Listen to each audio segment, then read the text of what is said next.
Brand new bikes, 0 miles, still sitting on showroom floors gathering dust. From sport bikes to cruisers, dealerships across America are drowning in inventory they can't sell. Why are they piling up, and what happens to these forgotten machines? Let's dive straight into our countdown of what really happens when new motorcycles don't sell. Number 10. The floor planning trap. Here's what most consumers never realize. Dealerships don't own those bikes, they owe them. When a shiny new motorcycle rolls onto the showroom floor, it's financed through floor planning. The dealership borrows money and pays interest every single day that bike sits unsold. A $15,000 sports bike might cost a dealer $30 per day just to keep it on the floor. After 90 days, that's over $2,500 in pure carrying costs with nothing to show for it. Plus, the space it takes up, insurance costs, and staff time maintaining it. Floor planning isn't just a small expense either. Across the industry, floor plan rates typically range from 6% to 9% annually, with rates increasing for inventory that sits longer. The system was designed for rapid turnover, not long-term storage. According to industry data, the average motorcycle dealership in North America carries between $1.5 to $2 million in inventory at any given time, meaning even a 7% floor plan interest rate costs over $100,000 annually, even before considering slow-moving units. Most dealers operate on net profit margins of just 3% to 5%, so carrying costs can quickly erase all profitability. Many manufacturers offer what's called dealer holdback, typically 2% to 3% of MSRP, which gets returned to dealers after a sale.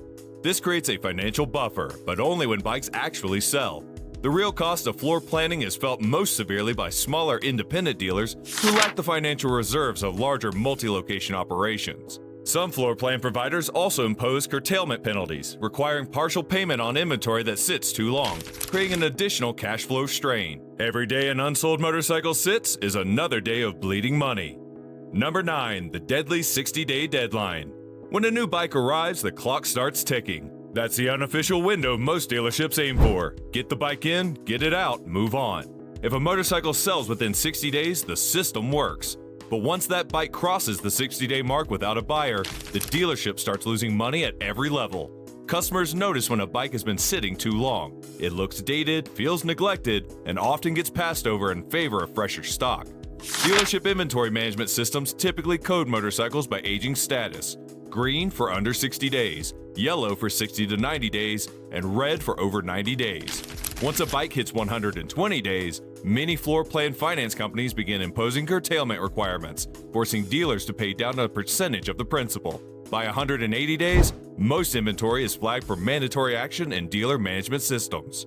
The physical deterioration is also real. Tires develop flat spots when sitting in one position. Fuel systems can gum up and batteries lose charge. Even in climate-controlled showrooms, rubber and plastic components begin to show aging. Dealerships must perform periodic maintenance on aging inventory, driving up the already significant carrying costs. Each day of aging inventory affects a dealership's turn rate, a critical metric that manufacturers monitor closely when allocating new, high-demand models. By the time a motorcycle has sat for 150 days, it's practically radioactive. No customer wants it, no dealer wants to talk about it, and the manufacturer has already moved on to the next year's lineup. Number 8. Forecasting failures that cost billions.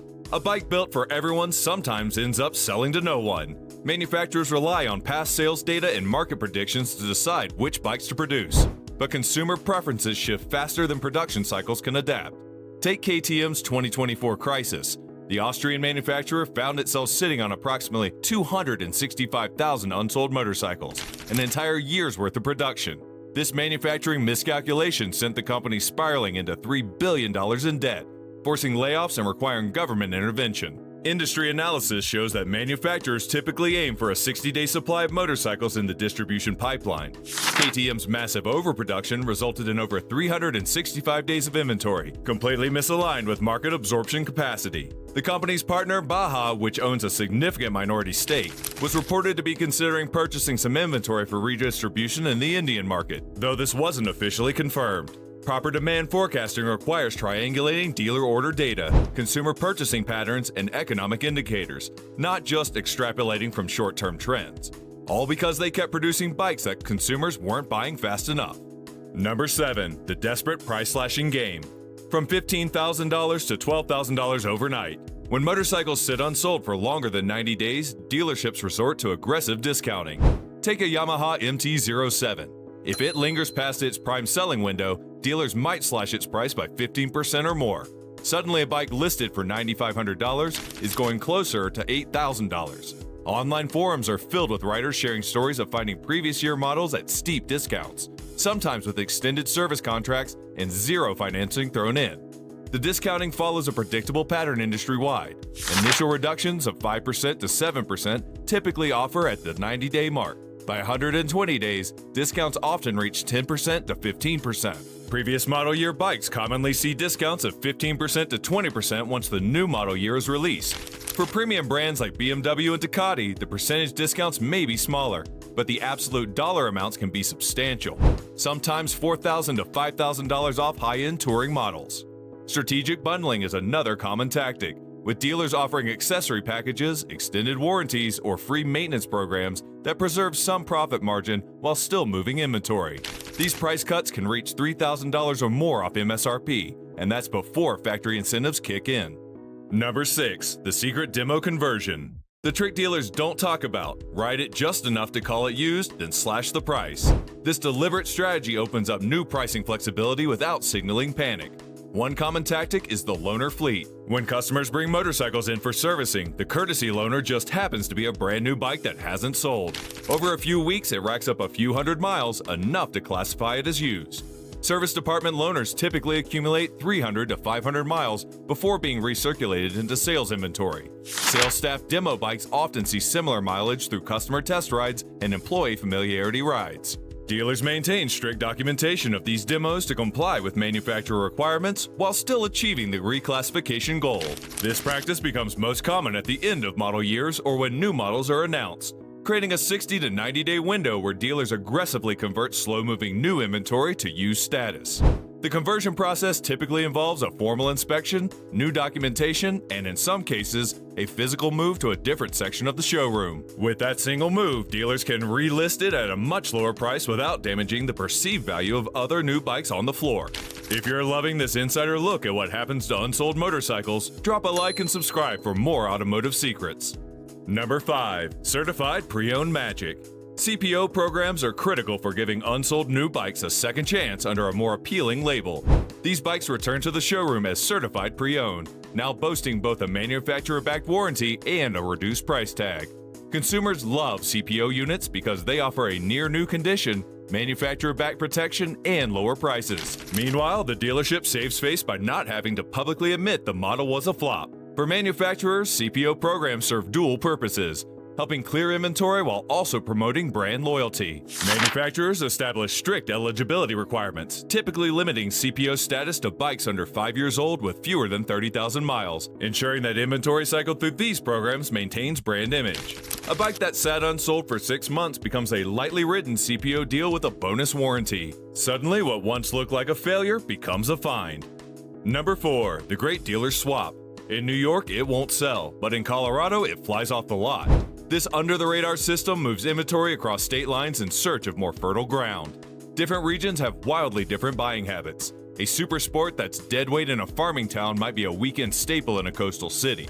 A Harley touring model might stall in San Francisco, but become a hot commodity in rural Texas. Dealer swaps occur through both formal and informal networks. Multi-location dealer groups have an advantage, using centralized inventory management systems to identify and execute transfers based on regional performance data. Independent dealers rely on relationships with other franchisees, often facilitated by regional sales representatives from manufacturers who have visibility across multiple dealerships. Regional preferences follow clear patterns. Southern states show stronger demand for cruisers and touring bikes, while coastal urban areas favor sport bikes and smaller displacement models. Seasonal factors also influence swap decisions, with northern dealers often transferring inventory south for the winter selling season. These trades aren't always one-for-one. Sometimes the dealer will swap 3 underperforming middleweights for a single high-demand adventure bike, all depending on regional taste and urgency.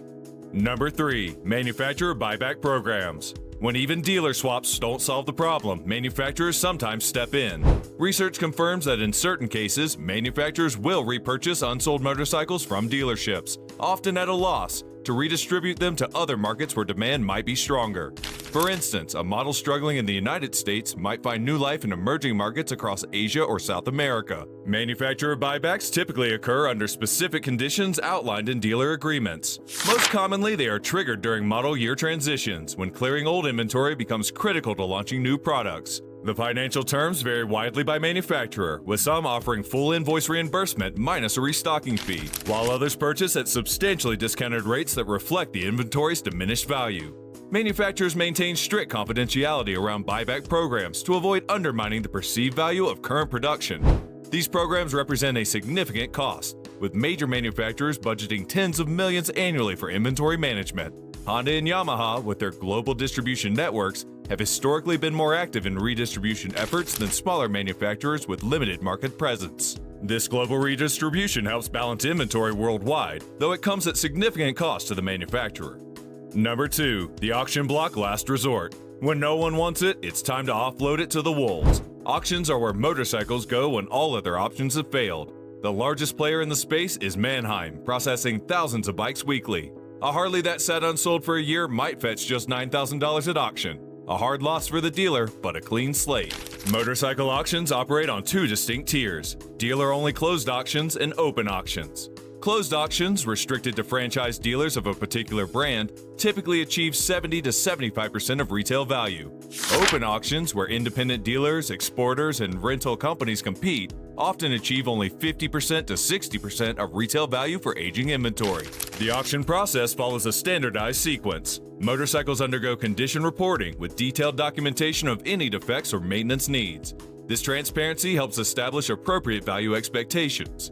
Most auction motorcycles sell with clear title and limited or no warranty, transferring all risk to the buyer. The entire process from consignment to sale typically takes 2 to 3 weeks, providing faster liquidation than continued floor display. Auction buyers fall into several categories with different motivations. Rental fleet operators purchase in volume at 40% to 50% below retail, accepting higher mileage models that still have cosmetic appeal. Export buyers focus on models with global appeal that can be profitably shipped to markets with limited supply. Independent dealers purchase selectively, focusing on models that fill specific inventory gaps. In rare cases, after 2 years of sitting unsold, bikes might even be returned to the manufacturer to be disassembled with usable parts harvested for newer models. Number 1. The buyer's market opportunity. If you time it right, you could get a new bike for the price of a used one. In this market, dealerships aren't only slashing prices, they're practically begging buyers to walk in. Between manufacturer incentives, dealer-level markdowns, and certified pre-owned programs, this is the most buyer-friendly moment we've seen in over a decade. Market data shows that the optimal purchasing window typically occurs during 2 key periods: the transition between model years, usually September through November, and the end of financial quarters when dealers face inventory reporting deadlines. During these periods, discounts can reach their maximum levels, with dealers authorized to sell at or even below cost to achieve volume targets. Strategic buyers should research both local and regional inventory levels. Online aggregator sites that track days on market now make it possible to identify exactly how long a specific motorcycle has been available, creating negotiating leverage. The sweet spot for negotiation is typically between 90 and 120 days on lot, when dealer anxiety peaks but before the unit has been moved to secondary channels. For models with significant overstock, tiered discounting may occur, with incremental pricing drops every 30 days until movement occurs. This creates a risk-reward calculation for buyers, balancing better pricing against reduced selection. Buyers who do their research can score incredible deals on bikes with discounts of 20 to 30% below original MSRP. Some dealerships are even tossing in 0% financing for 36 months or bundling accessories just to get bikes off the lot. If you were ever thinking of buying, now is the time to make your move. There you have it. Now it's your turn. Would you take home one of these bikes if the dealer offered a deep enough discount? Let us know in the comments what percentage off would make you pull the trigger. Thanks for watching, and I'll see you in the next video.